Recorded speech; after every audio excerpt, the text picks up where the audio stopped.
stutter step your way into a dynamic skill where you have to jump and flip through the air, odds are you're not going to finish the rotation. You're going to end up landing on your head. So go into this with as much power and as much set as you can. Set up for your business to succeed, and don't stop setting up until you actually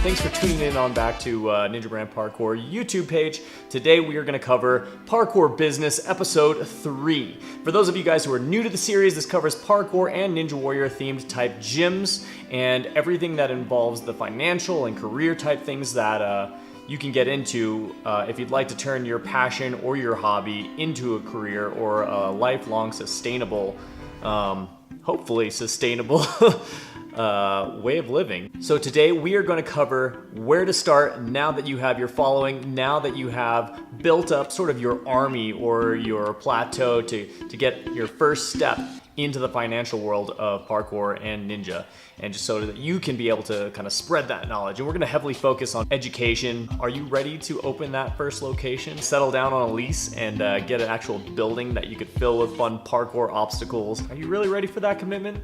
One consistent theme that we've really found ourselves coming back to in these videos is everything kind of comes down to, in the end, who you know and how are all these people, what roles are they going to play in you moving forward in your career or your passion. Because you never know who is going to steer you down an avenue or open up a door for you that maybe you thought was locked and might never open. Maybe somebody's aunt or uncle of an old roommate or best friend just happens to know about you and your passion for parkour and ninja fitness, and their friend of a friend owns a location and they're just looking for some humble person just like you to take over, who's responsible enough to pay the bills and keep clients happy. But more often than not, you're not going to find that right away. It's going to take a lot of time, a very, very long time. In fact, that's not how things worked out for us by any means. So for us, we ended up going the route of actually finding a space to lease. Now, this can get extremely expensive. Square feet can be anywhere upward, especially in Colorado, above $1.30, $1.50 a square foot, and that's outrageously painful because a parkour gym in the end, it needs to be, in my opinion, at least a minimum of like 4,000 to 5,000 square feet for anything actually to get done. Now, the other alternative to this is if you don't have any working capital, or if you're new to this world and you really, you're fresh out of high school even, don't go straight into buying a gym, obviously, or renting out a facility to house a gym. I would look into shared space opportunities. Now, what do I mean by that? So there might already be some fitness locations in your area that use similar things to what you could use in a parkour or ninja class. Take gymnastics gyms, for example. And if you can befriend these locations or even work at them first, make yourself known and make yourself comfortable in such an environment and knowledgeable that you could have a working relationship with such a place, you could open up a parkour or ninja program inside, say, a gymnastics gym. That's what I did in the beginning, and I wouldn't limit yourself to just these things. Don't just laser beam a location and say, that's where I'm going to open up my program and this is how it's going to happen. I love the confidence, but you got to keep your options open, essentially. I would say go out, take a look at schools, look at what after school programs are doing, try to model what they're doing, meet with some people that are already doing things that are working with your niche or your clientele. What are the types of clients that you want to be working with? Are you going to be working with people who want to do fat loss type programs? Then maybe you should direct your attention towards rec centers or even fitness facilities that focus on those types of people, and find out who their owners are and get with them, send in some resumes, some emails talking about your program and what you can do and what you can have to bring to the table as far as value for their clients, and potentially bring in new clients for them as well. Also, again, there's going to be your pros and cons to sharing space too. For example, I know in our experience when we first moved into a gymnastics gym, the team gymnasts have priority. And that's obvious. You want to respect the space. Wherever you're going to be moving into, that's their space, that's their home. Still, there are going to be a bunch of people who are really not, jolly about the whole idea of you setting up an obstacle course in their gym around their students. because you don't want to come off as a threat. You don't want to pull people away from programs that are already working in their facility. If anything, you want to be able to add value to that and encourage more people to come to that facility. So just kind of remind people that that's what you're doing and that's what your end goal is. And great ways to kind of counter that thing from happening is you can, offer invites to people who are already working in there to do both classes.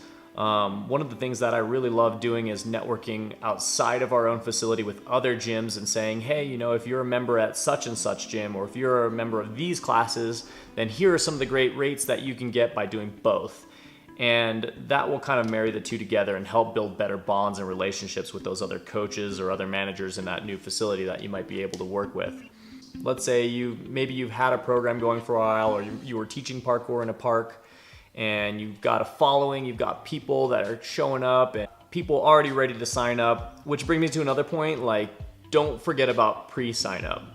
Because if you're looking for a location and you don't have an income already coming in, then I highly, highly, highly, highly, highly suggest you start working on pre-sales, giving out some promo offer, some premium membership status or something like that with you could add on some package deals, like if people pre-sign up for X amount of months to your upcoming facility or your parkour programs before they actually even open, these pre-sales are going to guarantee you an actual startup capital, so you can add that into your budget for build out. And it's also going to give these newcomers to your facility kind of a stronger, closer relationship with you, so they can communicate and get all the insight on new things that are happening, and they can get the best deals on getting in the door on day one. So if you've got a family who's like, we love parkour, Steve, if he has a parkour facility coming up, we'll gladly pre-enroll, and we've got all of our kids ready to sign up for those classes. Awesome, you've already got a following, these people love you, and they want to sign up before your doors are even open.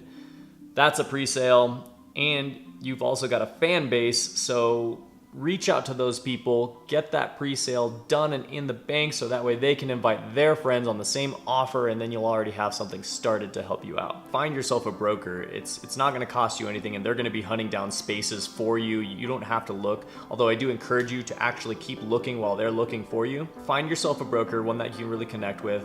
Obviously, again, go through your network of people and find out what people know and who knows who, and they're going to introduce you to somebody that they trust. We went with a really awesome guy who finds our parkour locations, and once a year he'll reach out to us and check with us and see how we're doing. And it's a phone call away for us, and we can be like, hey, we're ready to expand. We're going to open up another ninja gym. And he'll be like, all right, I'm on it. And that broker is going to send you a dozen or more excellent locations for you to kind of scroll through and look at and see if you like. And if there's any that really stand out to you as something that you want, then your broker, if you have a good broker, should personally meet with you at these locations, go through the place, check it out, tell you what he likes, what he doesn't like. Once you do settle on a deal, this guy is going to make bank off the deal, and you're not losing a dime. It's not something that you have to pay for. It all kind of flushes itself out in the end, because it's in the best interest of the seller as well. That's a whole nother topic that I actually shouldn't talk about because I'm not an expert in the area, but I'm telling you from our experience. I mean, our broker would take us out to lunch, tell us about the game, what's going on in the market, what's going on in these neighborhoods or these areas, which locations had what features that we should watch out for. And it's a really educational and actually fun process that I really enjoyed, and you guys should enjoy that process too. It's like Christmas shopping for yourself, and you're gonna fall in love with a lot of locations, but I tell you this, don't.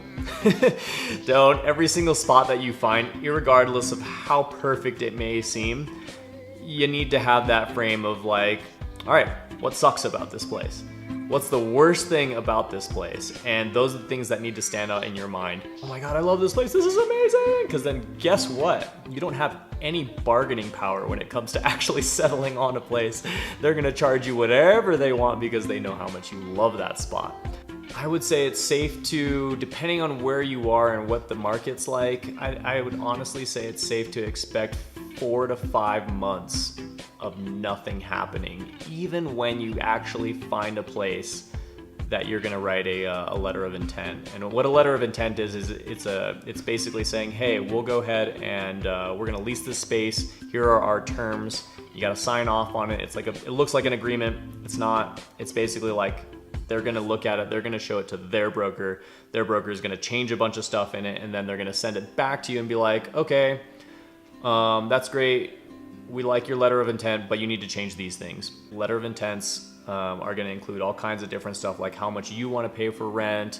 What are the things that need to happen in order for this to be a workable space for you? Like, who knows, maybe you want new doors, or maybe you want the lobby done. Like, the list is almost endless, and the more you can add to that list, the better, so that way that like they can kind of take things out and feel good about it and send it back to you. TIs, tenant improvements, are a really big feature. When you see a location and it looks like junk, maybe it looks like junk just because of like the exterior, or maybe you walk in and it smells funny. Like, you can literally like put in your tenant improvement before you move in, it has to smell fantastic when you walk in there, and everything's checked out. The pipes and plumbing are all checked, and then they're gonna send you back a document saying that, hey, this has been done.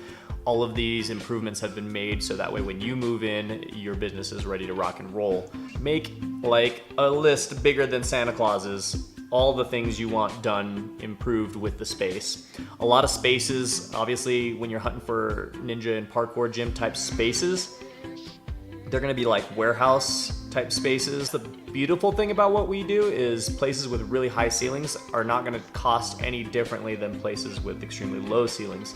So for example, they only charge by the square foot. They don't charge by ceiling height. Anyway, this process can take anywhere, as I said before, upward of 4 to 6 months, maybe longer. Who knows what kind of things you need done to the property, or who knows what they need to do before you even move in. It can be a real pain, a real headache, because you obviously want to get started and start making some money.